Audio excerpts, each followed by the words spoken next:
Welcome everybody to our latest Lunch and Learn from the Building Safety Register. Thank you for coming. For all of those new people that are coming, welcome, and please do hopefully come again. We're on every first Thursday of every month, so I think the next one is the 7th of June from memory, but we'll get to that at the end. My name's Matt Hodges-Long. I'm the CEO of Building Safety Register and Track My Risks, so it's my pleasure to have you here. For all of those returning that are habitual attendees, thank you for coming back and sticking with us. We'll get into it. And as I said at the start, we are recording for our YouTube channel. So if anyone has to duck out or anybody has a change of plan, then we will send you the link and you can watch this back at any time on the YouTube channel. We will also be circulating a copy of the presentation, or we normally do. This one, we might not, because there's not really much content, because it's all spoken for reasons that I'll explain. So I am delighted to be joined today by Gideon Amos MP, MP for Taunton and Wellington. And I think it's really unusual, and really thank you so much, Gideon, for being willing to give up your time to come and talk to us about building safety, about new homes targets, etc., about how policy is made, especially given that not only are you very busy, it is also polling day today for anyone that's missed it. So in a lot of areas of the country, everyone's going to the polls, which tends to make people like you, Gideon, even busier than you usually are. So thank you for that. That's absolutely brilliant. So really what I wanted to do is just introduce you, and rather than talk about a particular sort of structured presentation, which is what I normally do, where we're talking about a legal point or a point of responsibility, I just wanted to have a chat with you really and ask you a whole bunch of questions that I've got about your role as an MP and what you do, but also the dozens of questions that have been sent in from everybody that's attending, which we'll run through at the end in a Q&A session. But we won't be opening up the mics for this one. I'm just going to, because it's so busy, I'm just going to run this as a session between the two of us that people can watch. And if anyone has a question that they think maybe that won't be covered, or I forgot to submit something, if you put it in the chat, my team will be looking at those, and we might be able to pull some of those out of the chat, given if we've got the time. So firstly, Gideon, I'm keen to know this. So what was life like, or what did you do before Parliament? So we'll sort of split things up, sort of pre-Parliament and not post yet, but during. So what happened? What were you doing prior to this? Well, thanks, Matt, and thanks for inviting me to take part today. So I originally trained as an architect and worked for the first few years of my career and doing housing schemes and that sort of thing, and then got a job where I was the only sort of architect in a team of planners and surveyors and so forth. And so I moved fairly early in my career. I moved into town planning work, and in my 20s I was elected a local councillor, so I had experience then as on the planning committee as well, so that sort of brought me more into town planning, and I had a range of roles in planning in my planning career, including I was chief executive of the Town and Country Planning Association for 10 years, and I was a planning inspector for 5 years, which was great experience. And then I set up my own consultancy in 2015, dealing with major large infrastructure projects. That was my specialism in planning until I got elected in 2024. So yeah, it's been a change, very much a change of career, but something I've always been involved in the Liberal Party and Liberal Democrats. So it was not a huge surprise. Brilliant. And so presumably then, in terms of the work that you're doing now, or the policy brief that you've got, this is absolutely in your wheelhouse in terms of professional experience as well as political. Yeah, I mean, it's definitely there are big areas of planning and housing I've had experience of. On the other hand, I'm not building safety expert, so there are areas where I'm still very much the sort of amateur or at least rely on good advice and those around me, and listening to the experts.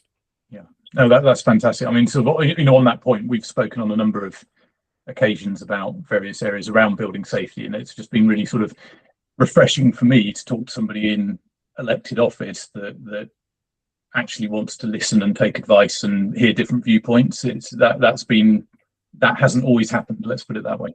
So thank you for that. So I think I would like to ask questions that I hope other people would like answers to as well, because it's not questions that we get to ask very often, I think, to MPs. But how on earth do you become an MP? How does that happen? What happens in life? What happens in? How do you do it? That's the. I know you stand for election and people vote for you and you win the most votes and you get elected to Parliament. But how do you actually go about getting into that position where, one, you win, but also you get selected to be the candidate for your area? How does that happen? Well, I mean, I guess every party has a different process. We have but probably in most parties you have some sort of selection where local members, certainly in our case, in Liberal Democrats, you put yourself forward to local members and they choose you or someone else to be their candidate for Parliament for that area. And I put myself forward in originally it was 2015 when I first recommitted to Taunton in Somerset, where I live here in Taunton, to be parliamentary candidate. I stood in the 2017 election and 2019 election, and I was successful in the 2024 election. So yeah, there is a process, but once you're the candidate, then it's really down to you. And candidates aren't paid.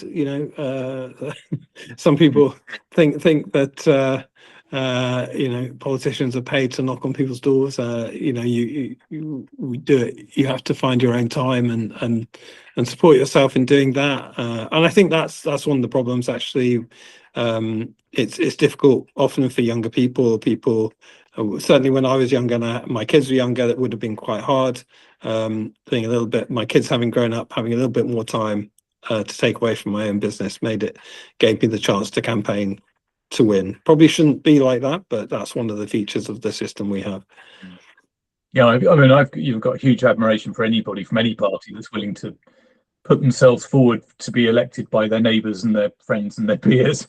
And as you say, you didn't win every time, right? So you kept having another go and making your case, and I guess building your brand locally. Yeah, that's fantastic. Yeah, good stuff. And then when you when that count declares and you get told that you're the MP for Taunton and Wellington, what happens next? How does that happen? Yeah, that is quite exciting. I won't deny it. And the result is read out, and I don't know, people may have seen on TV when results are read out and declared, and it's a little bit of theatre, but the reason it is actually a huge moment isn't just a formality telling everybody the result. The legal position is that when the returning officer reads out the number of votes cast, until he or she does that, there is no decision, there is no election. So it's in that moment of reading out the announcement that the election is decided, and it cannot be changed after that unless there's a High Court action of some sort. So the announcement is a big thing, and that's why sometimes you will see candidates and agents in a huddle beforehand, where the returning officer is seeking to convince them all that the count has been done fairly, and that they're ready to announce the result and to agree on any spoiled ballot papers, for example. And if there were if there were 6 spoiled ballot papers and there was a majority of 5, you can imagine what might happen. So recounts, that's where recounts come in, and results sometimes go through the night until they're announced. But in my case, it still took through the night to count. So the sun was coming up when we finally got the result. And then it was new to me as to anyone. And the returning officer came up to me and handed me an envelope. And inside the envelope were instructions to attend the House of Commons on the Monday morning, which was quite a shock. And then we all gathered in London on the Monday and at Parliament, and began to try and find a way around a very large and complicated building and job. Fantastic. So literally the world does change overnight. It does. If the result had gone the other way, you'd have been back to normal life. Absolutely. Yeah, back to work the next morning in previous years. Okay, I get you. And for anyone that's watching that hasn't had a chance to visit Houses of Parliament yet, you can arrange tours. And I think, do you write to your local MP? And yes, your local MP can arrange that for you. So, and they're usually very happy to do so. And it is really, really worth doing, and an eye-opener. And I think if anyone's down in London for business or whatever, and they've got a spare hour or two, I'd thoroughly recommend going and having a poke around and a tour and seeing some of the history. So yeah, excellent.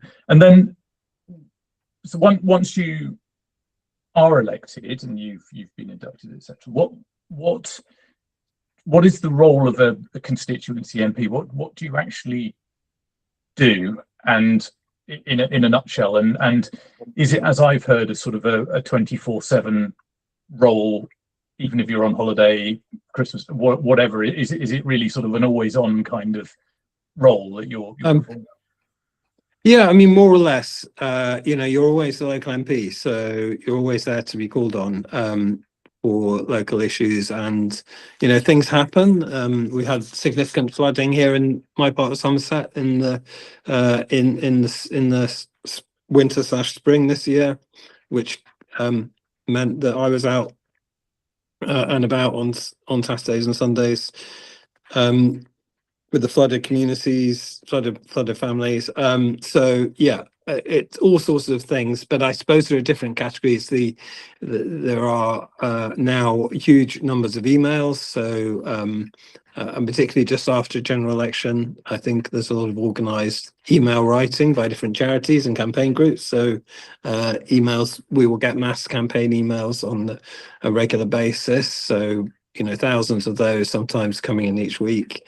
I have a small team who are fantastic, and that we get into systems quickly as we can to make sure I'm responding genuinely with my position to all of those, as well as people emailing in or contacting me because they have a serious life-changing issue. They've been made homeless. They've got they're in dispute with someone. They've got all sorts of problems you can imagine.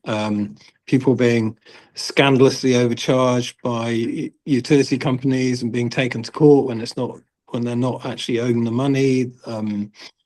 People who need your advocacy in all sorts of different ways. So there's 74,000 people in my constituency, so there's a lot of potential for that. And then I have a surgery for local people every fortnight, every Friday, so that people book up things, see me there. I do pop-up surgeries and drop-in surgeries where I will sort of pop up unannounced in a market or in a pub and listen to folk, and so that's a big part of the job. But then also we are there to as part of the House of Commons to scrutinise legislation and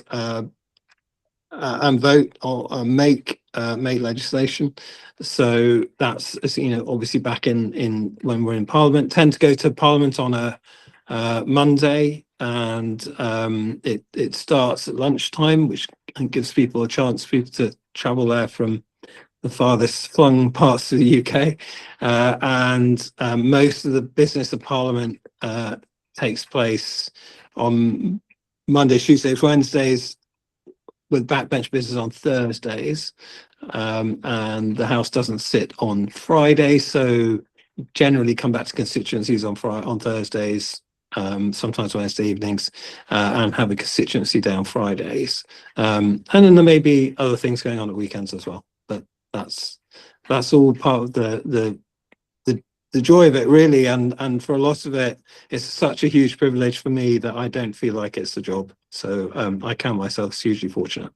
Yeah, that's great to know. And then so on top of that, you've got your role as, and primarily where you're here today, as the housing spokesperson for housing and community spokesperson. Have I got the right? Okay. So if we sort of zone in on the housing bits there, I think probably, but it's all things MHCLG, other than local government, where we have another spokesperson to deal with local government. Right. Okay. I get you. And am I right in my research that effectively you were given that role pretty soon after the election when you were first elected as an MP? Is that right? Yes. Well, Ed Davey put his team together in the September following the July election, so gave us all a month or two to find our feet, find our way around, and he asked me to take on that role in the September 24. So since then. And it's a big brief to cover, and obviously one part of that is the bit that I'm most involved in, which is building safety. But we've also wanted to sort of bring in at some point during today the new homes target, which I think directly relates to remediation and new build, gateway 2 delays, etc. But overall, then, so as a spokesperson in an opposition party, what are you and your team actually doing? What does that involve in terms of, because obviously you're not generating a new policy, I guess, to be implemented. So how does it work?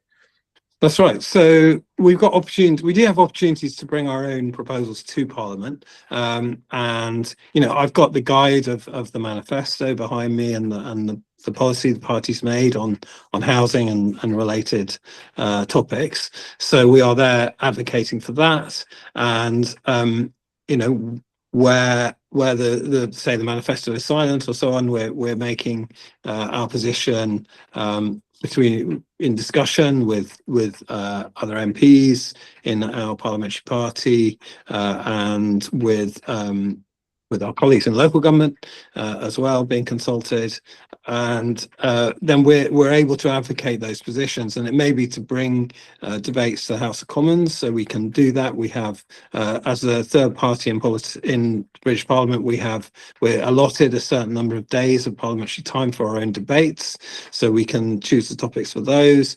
There are backbench opportunities to have backbench debates, and then of course there's responding to government business. So I will be questioning Secretary of State for MHCLG, Steve Reed, every 6 weeks or so, oral questions, and challenging him, and I'll be given guaranteed questions as the opposition, as the third party spokesperson. I get an automatic slot there, and then also taking my I'll be taking my opportunities to do that with other departments when I have constituency issues to raise, and then government bills that come forward are presented to Parliament, and it's my job to respond and determine our path on each bill, and how we respond, the amendments we can put down, we can and get them voted upon,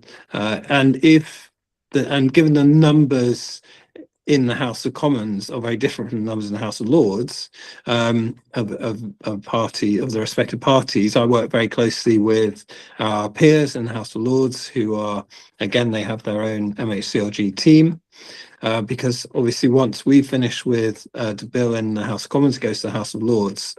So we are able to effect changes to bills using our as a team approach, working in both the House of Commons and generally our peers, House of Lords, will will take direction from us in the House of Commons as the elected House and the elected MPs in the party as to what positions to take, and we'll work together. And we have secured significant changes. For example, in the Renters' Rights Act, we persuaded the government. We persuaded the government with speeches and votes and debates to bring in a decent home standard for military service family accommodation. There was already a decent home standard for social housing, as we know, I'm sure you know about, that was being extended to private rented housing. But when it came to the MOD's, the government's own housing, it was, oh no, that's far too difficult. We can't apply it to ourselves. And we took the view that was unacceptable, and an example of a change in the law that we got. And there are others, depending on which bill you look at. So yeah, it can be busy in Parliament, but those are the main elements. Also, whenever there's a backbench debate or any debate on housing and planning or MHCLG issues, it will be my job to respond to that debate on the front bench on behalf of the party.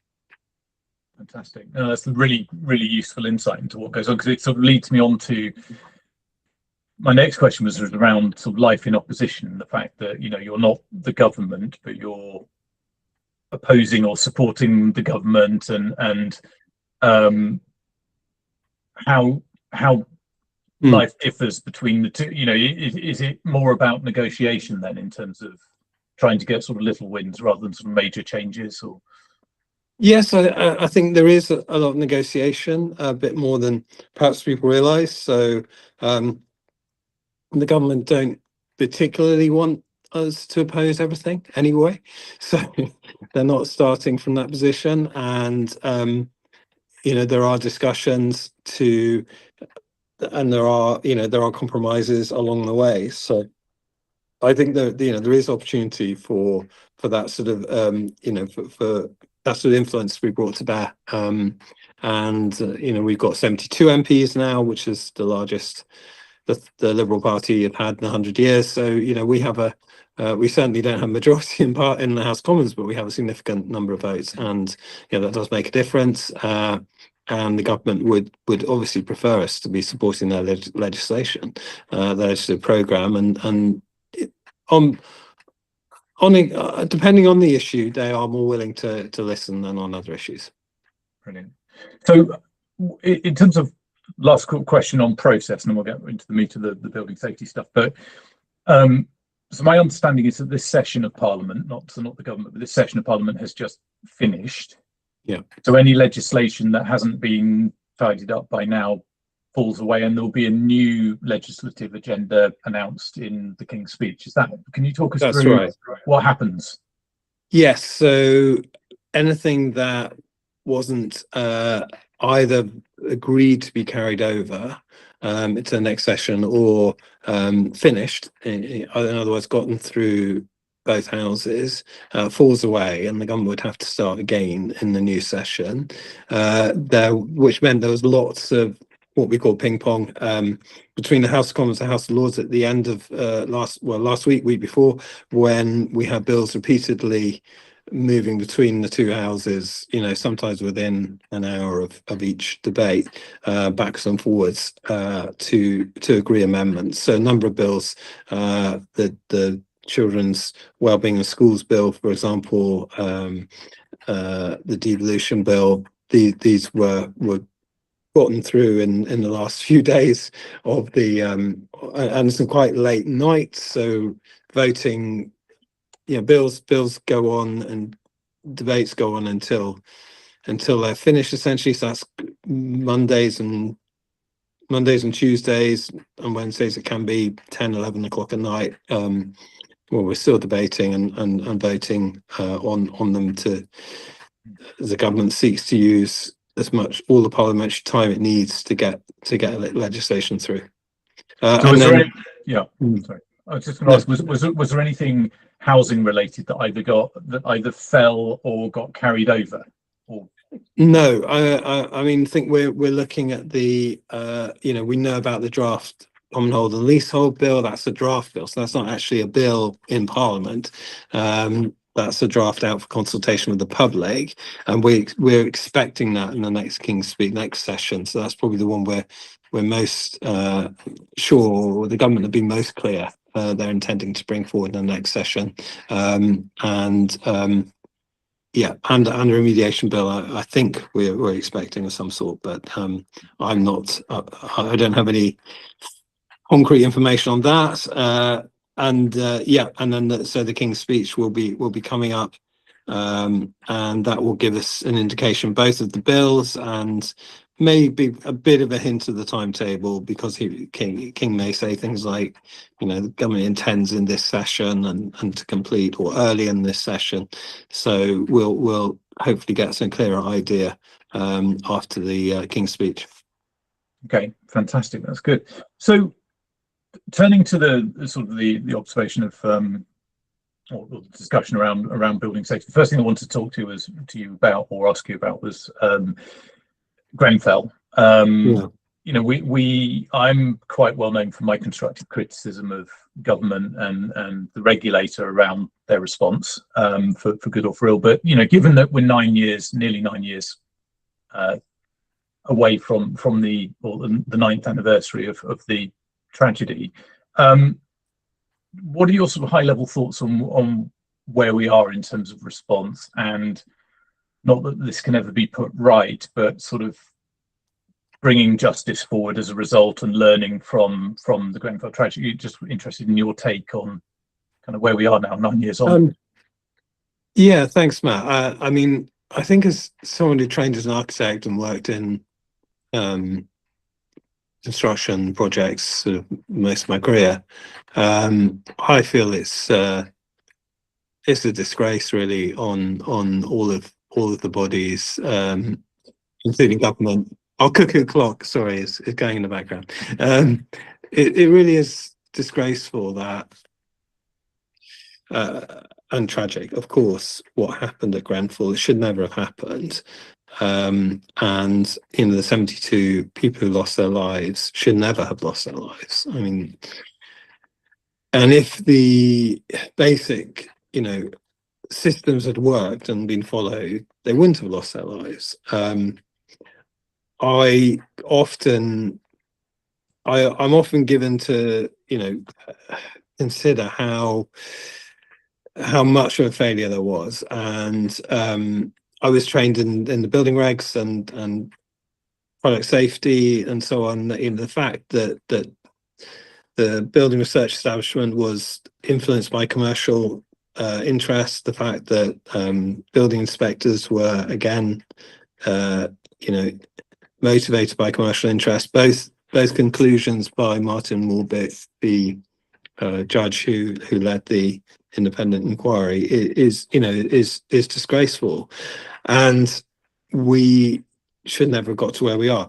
Where we are now, clearly a mechanism has been put in place. The Building Safety Act's been put in place.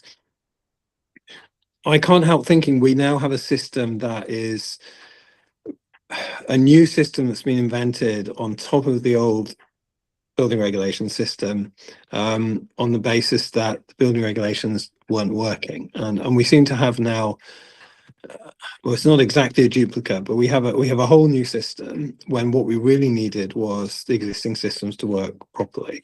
And obviously, you know, we need the building safety system for a reason, but it would be better, would it not, if we could simply have had the building regulations to work better in the first place.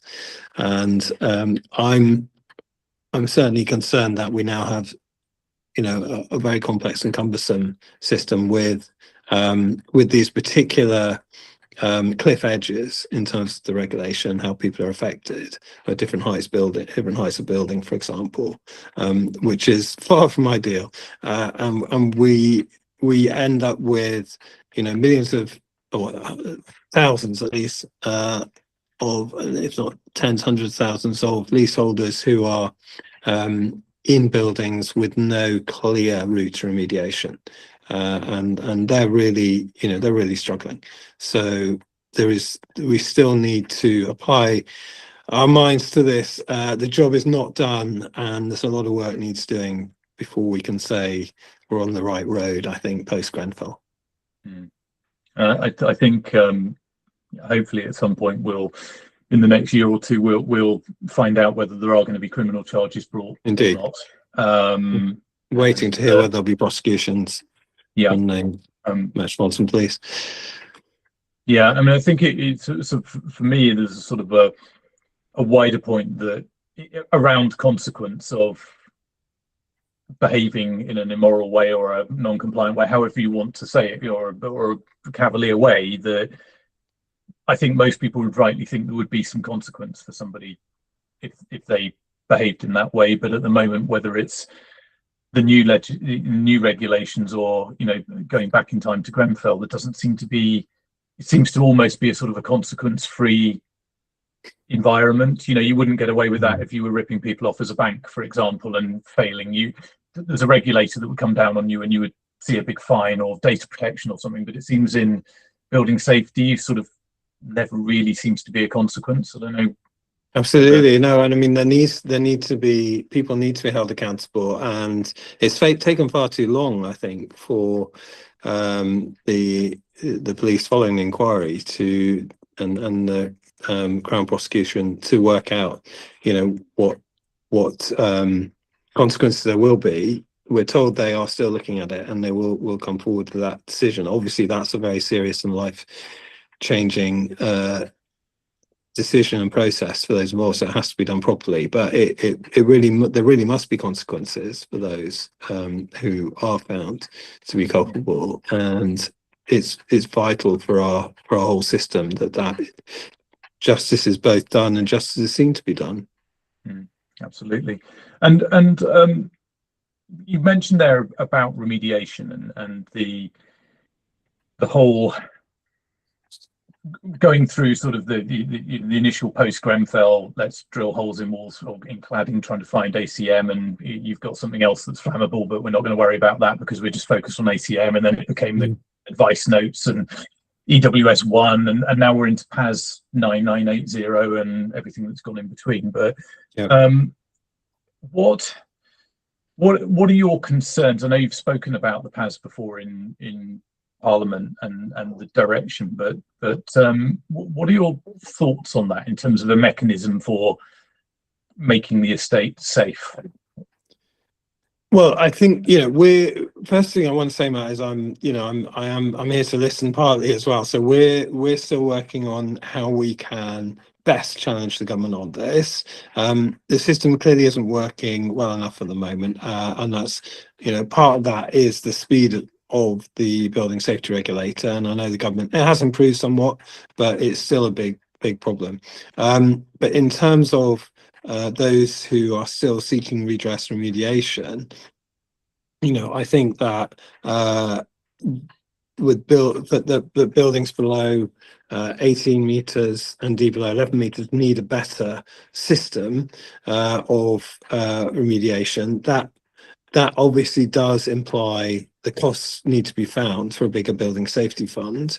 I would like us to look at the building safety levy applying not just to residential but to all developments, and maybe increase the fund that way.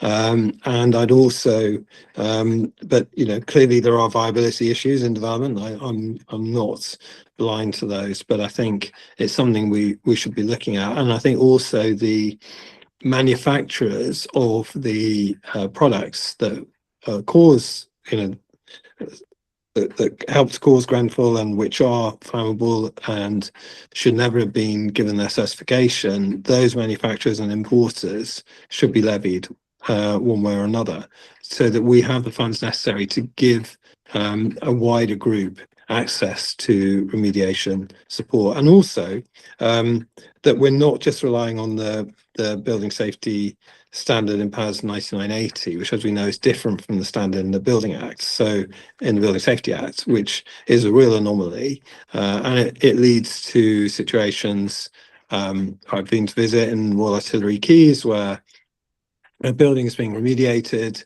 but highly flammable cladding is going to be left on the building after the remediation because of the PAS 9980 standard is the one being used. So we need to find a way to do better by remediation, but recognizing, all these costs fall on industry, and there are challenges with viability at the moment. So we need a balanced approach to that, but we do need to do better, and we need to go further to help those thousands of leaseholders and residents who are currently ill-served and left out. Yeah, I think it to my mind, it seems to be this sort of the proportionality word that comes in, that if the problem's big, if you lower the bar or water down the standards, then you take buildings out of scope, and therefore you get to the end of the problem. You've solved the problem more quickly, it would appear, in terms of the numbers, but you leave this residual group of buildings that may be seen as dangerous by the residents, by their insurers, by their banks, and I think it's that how do you draw the line between strict no combustibles whatsoever at any height and what is tolerable? And I think that's where you can come up with different opinions. There's no evidential sort of line, and I think good luck with that.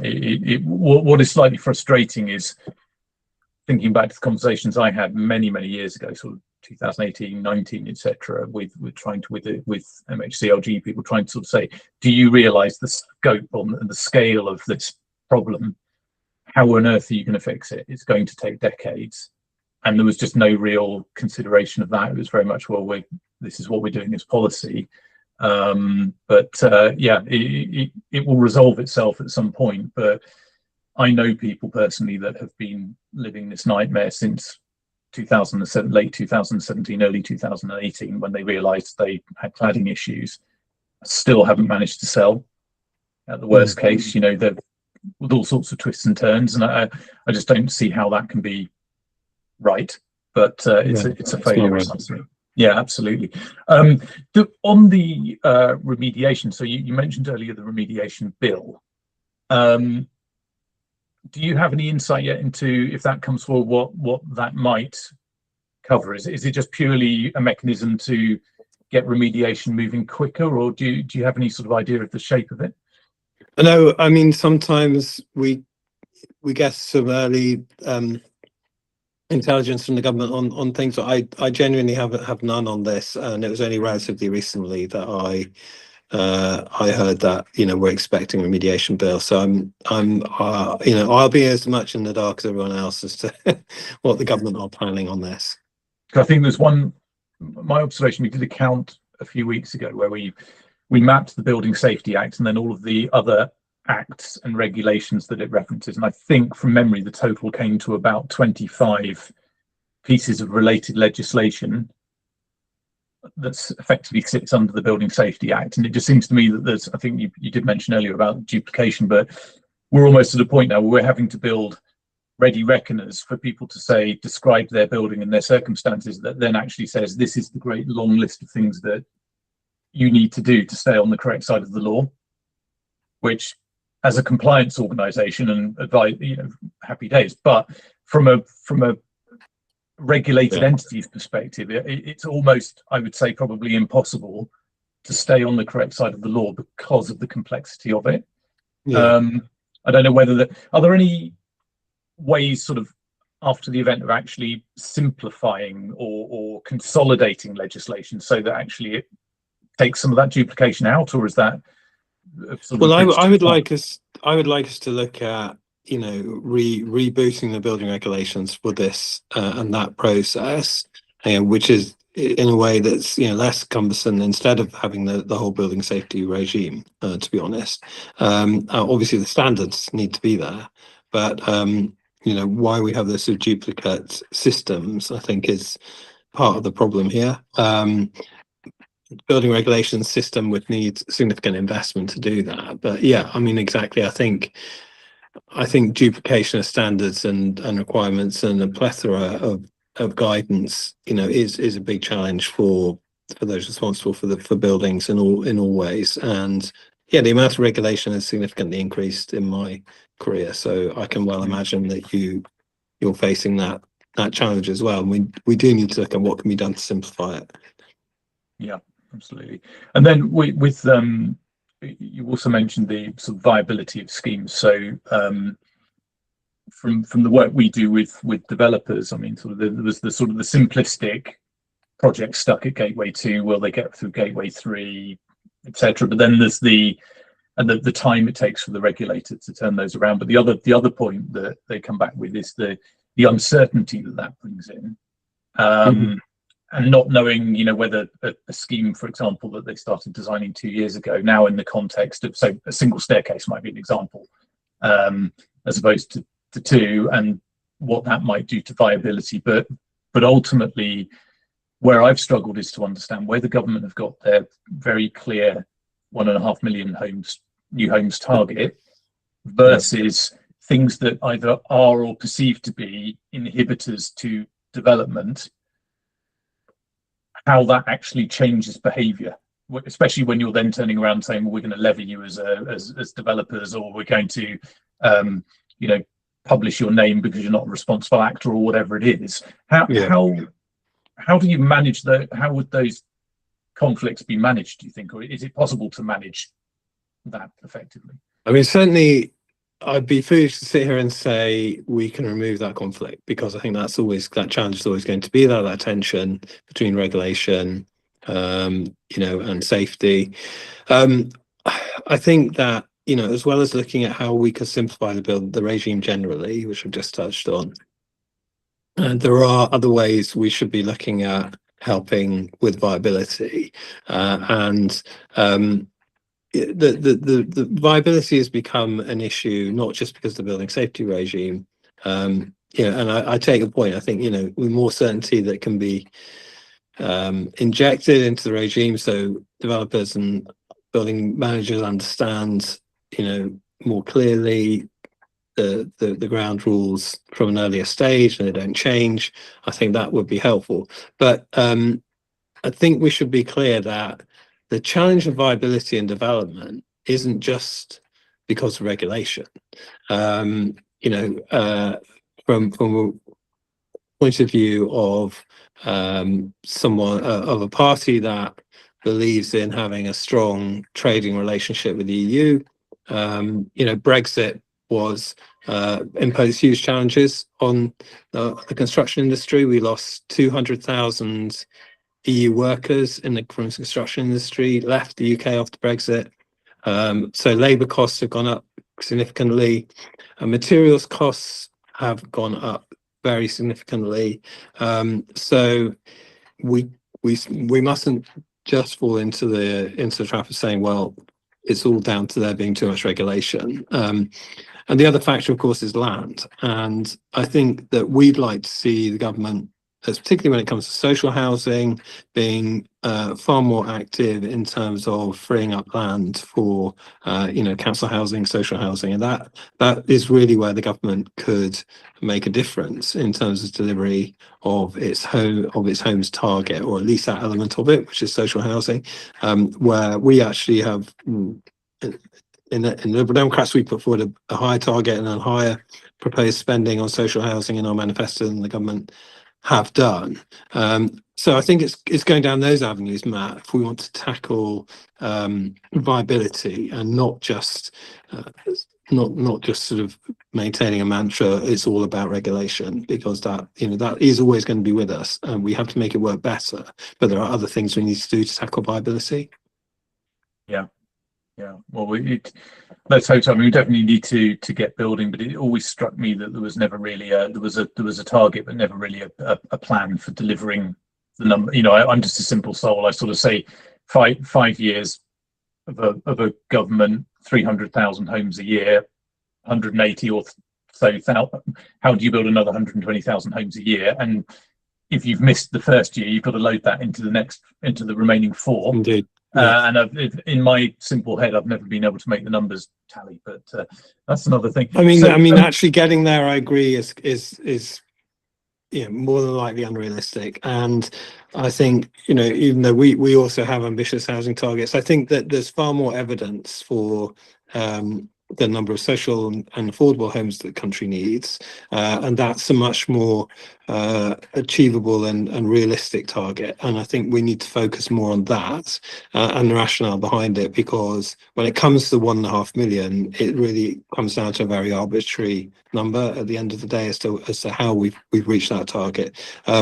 None of that is to say we shouldn't be ambitious. We do need a lot more homes in this country, but you know, there needs to be a bit more realism from government about what the priority is and how they're going to deliver it. And for us, council and social housing would be the area to put effort into to get the best return. Politically, we'll go on to sort of audience questions in a minute, but politically, how does a government effectively, or would they ever turn around and say, we're going to miss one of the key pledges we made when you elected us as your government? Because presumably at some point we're going to get to a point where everybody agrees it is absolutely totally impossible to hit that number, but yet the minister still goes on the radio and says, we're build baby build, we're going to build 1.5 million homes this Parliament. Is there a climb down route, do you think, or do you just have to keep, you know, I think that in year 4 will they still be saying we're going to build 1.5 million new homes? Yeah, I mean, obviously you have to ask the Labour politicians, but I mean, I think that, as far as I understand it, they've taken the view that keep the ambitious target, because if you start to climb down, then you know, it starts to show a lack of will, and I think that they've bargain that is more important than you know, whether they'll actually meet the target or not. Okay. which I think as you say, we all know is highly unlikely. Yeah, absolutely. Okay, so turning to some audience questions that have come in, we've grouped a lot of these into and sort of squashed them together. But first one was, how can residents achieve better visibility into the remediation process for their buildings? So this is specifically if we talk about resident engagement and the fact that residents should be that, Dame Judith quite rightly said residents should be the heart of decision making, etc., etc. Yet there are a lot of people living through remediation projects where they are told the bare minimum at the last moment. How can they? What levers can they pull, if you like, do you think, to try and get better informed? That's a really good point. I mean, there's obviously your podcast. I'm sure that's a key part of the answer, Matt. But I think also use your local representative, use your political representatives. Reach out to your. I'm assuming this would be private housing, but if it was public housing, social housing, some sort. Use your local councillors for your area. You know, everyone's got what are we? We're on polling day today, aren't we? And we only have a one small election here in Taunton, a by-election for a council seat, but in London and across the country there are council elections. So and I still meet many people who don't realise they live in a ward and that has a specific dedicated local councillor for them and for their neighbours. So sometimes a group of 2 or 3 for each area. So use them to get it on the council's agenda. Use your, more importantly, perhaps for a bigger development, use your local member of parliament. Make sure you go and see them. Tell them why, what the problem is with your remediation. We need, as MPs, we need to understand how these things affect people in real life, and that helps us as MPs to make the case in Parliament for for more resources or for more to be done in terms of remediation. Fantastic, thank you. What consequences should there be for developers who don't properly engage with residents for remediation? So that sort of leads on to the next one. Bearing in mind that in most of these remediations that residents are still living in the building around the construction work. If the developers don't behave themselves, or the funders or the builders, what do you think there should be greater consequence to that, or is there any consequence, do you think? I think there certainly should be. I'm not close enough to the detailed cases to understand what the consequences are, but I'd be more than happy to look at that further and see if they're not, if developers are not meeting their duties to inform and consult with residents, and I'd be more than happy to look at that and what needs to be done to to bring them to account for that. So there is a code of conduct, but I'm not really sure what happens if you don't observe the code of conduct. Right. I think it's more of an idea, but yeah, there are also, I think, a thing that a lot of people don't realise, there is wording within the developer remediation contract whereby residents can appoint their own professional representatives at the cost of the developer.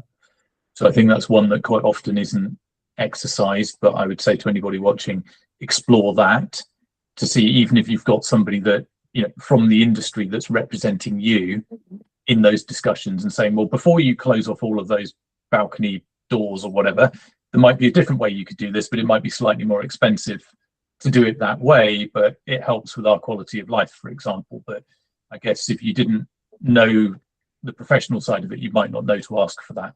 So or my advice to anybody would be, get representation if you can, whether that be paid or informal. But and again, I've certainly seen in my area and in other areas where people have had really good successes by getting their MP involved early and explaining and having a meeting and walking them around the building, and it doesn't hurt, does it? We've talked about the remediation bill, so I think this one we've already covered off, and whether it will make it, so I'll skip that one. So this one here, I think this is very clear. What can you do to fight for the up to 1.7 million excluded leaseholders? So I think here we're principally talking about sub 11 meters, share of freehold, buy-to-let investors, for example, that have got more than 3 properties, the people that fall through the cracks of the Building Safety Act protections. Yeah, so we have made, I took a policy to our party conference last year, and we've made policy to extend the mediation scheme to those sorts of leaseholders. So that is something we are arguing for in Parliament, and it's totally wrong that people should be left out in the cold in this way, and without the support, without the help they need for remediation through no fault of their own, just because they fall the wrong side of the rules. So we would widen the eligibility for remediation. And some of my remarks earlier were to address like, well, how would you pay for that? I said, well, so we'd be looking at some of the avenues I talked about. So we're realistic here. This would need to bring more money into remediation pots, but as I mentioned, for example, the manufacturers of the cladding materials still haven't been, haven't been made to contribute to the fund as yet. So there are other avenues we should be pursuing to help the very group you're asking about. Yeah, I think my understanding, the latest sort of understanding that with the sub 11 meters, is that the government and ministry position is there's no systemic problem. So therefore, there's no funding scheme. But then on the other hand, where there is a problem, which they say is not systemic, they're finding money on an exceptional basis. So there's an exceptional. That's right. Yeah. Yes, there's by exception there may be support available, but that's not a tenable position, because that just shows that there is a problem, and it needs to be dealt with. And quite apart from, as well as people's the plight of individual leaseholders and owners here, we need to make buildings safe anyway. That is the right thing to do. So we need to find a way to get there, and that's the direction we need to go in. I think I think we're heading in the right direction. It's just I would like us to head there at 10 times the speed, personally. But I know we have to be realistic. So do you think the push to abolish leasehold will divert attention from making all buildings safe? Well, that's a broad one. I have to think that through, Matt. I mean, in terms of, certainly we are not fans of the leasehold system residentially, so we do want to phase that out, as do the government. We want them to go a bit further, a bit faster. Will that distract from building safety? I mean, they are separate separate systems. I mean, most of the phasing out of leasehold is about new build, so that shouldn't affect the remediation scheme. And then those that are enfranchising, will be doing, maybe there may be an overlap with those who want to enfranchise and buy out their leases, and at the same time as they're going through remediation. So that there could be a conflict there, but there's no proposal to compel people to do that. So that's really up to up to the owners themselves as to whether they want to go for enfranchisement and take on the freehold and then their leasehold arrangement. So in theory it shouldn't, but it's certainly something to watch out for. It's an interesting question, Matt. Good. Okay, great. Do you think those found to be responsible for the Grenfell tragedy will ever be tried and found guilty in the court? We have touched on this, but I think it's interesting. Sort of, Well, I think we have to have faith in that the police are doing what they say they're doing, and they will bring charges. They certainly should be charges brought, in my opinion, for what's happened, and people need to be held accountable in the law. It's not enough simply to have had the public inquiry report. There needs to be the individuals need to be held to account in law. Yeah, I think that's the way I would agree with you there. There's it's not a kangaroo court. It's but it certainly, I don't know what the opposite to a kangaroo court is. A very, very slow, a slothly court or something that we've got at the moment. Brilliant. Well, we are coming up to 1 o'clock, so we've come to the end. I mean, I think that's just been absolutely brilliant insights from you. We could talk for ages, and we'd love to get you back at some point and hear about whatever's coming through in the agenda, and thank you for giving your views. I mean, would you? So for anyone that's listening that sort of says, "Oh, I've got something that I'd like to bring forward in terms of policy or whatever," what's the route? Do they send you an email directly? Do they send something through their local MP and say, "Oh, I saw Gideon speak on a thing and I wonder whether you could get a message to him"? Is there a route to influence, or is that just certainly? Look, I'm in the market for good policy and how we can help more people with remediation. The people who are being left out. So I do want to hear how we can make that a reality. We've made commitments to do that to the thousands of people affected as Liberal Democrats, and we want to get it right to make sure that we can, if we get into government or part of government, we can do that. We can make that happen. So I am keen to hear people's ideas and so forth. And if it's along those lines, then maybe Matt, you could go. Your viewers could go through you to bring things to me.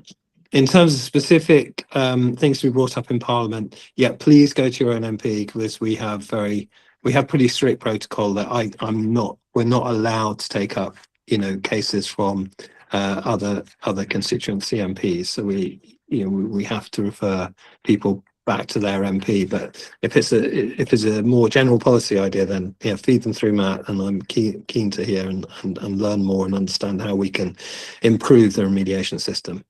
Fantastic. Well, look, Gideon, thank you very much indeed. I'll let you get back to knocking on doors or whatever it is you're doing today. You're a very busy man. Thank you very much again, and look forward to speaking to you again soon. Thanks, Matt. Take care. Thank you, everybody.